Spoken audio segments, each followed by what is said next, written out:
Hello friends, ഇന്ന് പുതിയൊരാളിനെ പരിചയപ്പെടുത്തുന്നതാണ്. Phone എടുത്ത് അടുത്തെത്തിയപ്പോൾ തന്നെ അപ്പൂപ്പൻ ചോദിക്കുന്നുണ്ട്, എന്താ ഫോട്ടോ എടുക്കുവാണോ എന്ന്.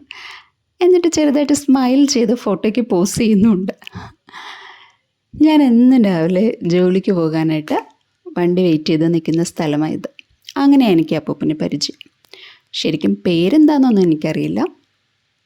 പേരറിയേണ്ട ആവശ്യമില്ല, നമുക്ക് അപ്പൂപ്പാന്ന് മാത്രം വിളിച്ചാൽ മതിയല്ലോ. പിന്നെ 84 വയസ്സാണെന്ന് അപ്പൂപ്പൻ പറഞ്ഞിട്ടുണ്ട്. ചില ദിവസങ്ങൾ ഞാൻ രാവിലെ മടി പിടിച്ചായിരിക്കും വരിക, ഇന്ന് പോകണോ, എന്തെങ്കിലും ഒരു നിസ്സാര കാര്യത്തിനായിരിക്കും.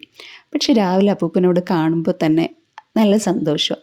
അമ്പലത്തിൽ പോയി ചന്ദനം, കുങ്കുമം, ഭസ്മം എല്ലാം നെറ്റിയിലുണ്ടായിരിക്കും. എന്നിട്ട് കൃത്യം 7:30 അവിടെ എത്തി സ്വന്തം ജോലി ചെയ്തുകൊണ്ട് നിൽക്കുമായിരിക്കും. പിന്നെ അവിടെ എത്തിക്കഴിഞ്ഞാൽ ആ പുറകിൽ കിടക്കുന്ന പ്ലാസ്റ്റിക് ചെയർ കണ്ടല്ലോ, ആ ചെയർ എനിക്ക് മാറ്റിയിട്ടിരിക്കും.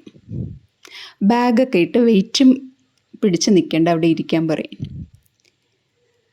പത്രത്തിലെ ന്യൂസ് മുഴുവൻ ഷെയർ ചെയ്യും. ശരിക്കും എനിക്ക് പത്രം വായിക്കേണ്ട ആവശ്യമേ ഇല്ല. പത്രത്തിലെ A to Z എല്ലാ ന്യൂസ് അപ്പൂപ്പൻ എനിക്ക് ഷെയർ ചെയ്ത് തരും. എന്നോട് മാത്രമല്ല, അവിടെ വരുന്ന എല്ലാവരോടും അപ്പൂപ്പൻ ഇങ്ങനെയാണ്. എപ്പോഴും ചിരിച്ച മുഖത്തോടെ സന്തോഷത്തോടു കൂടി ഈ അപ്പൂപ്പനെ കാണാൻ പറ്റുള്ളൂ. അത് കാണുമ്പോൾ നമുക്കും സന്തോഷം.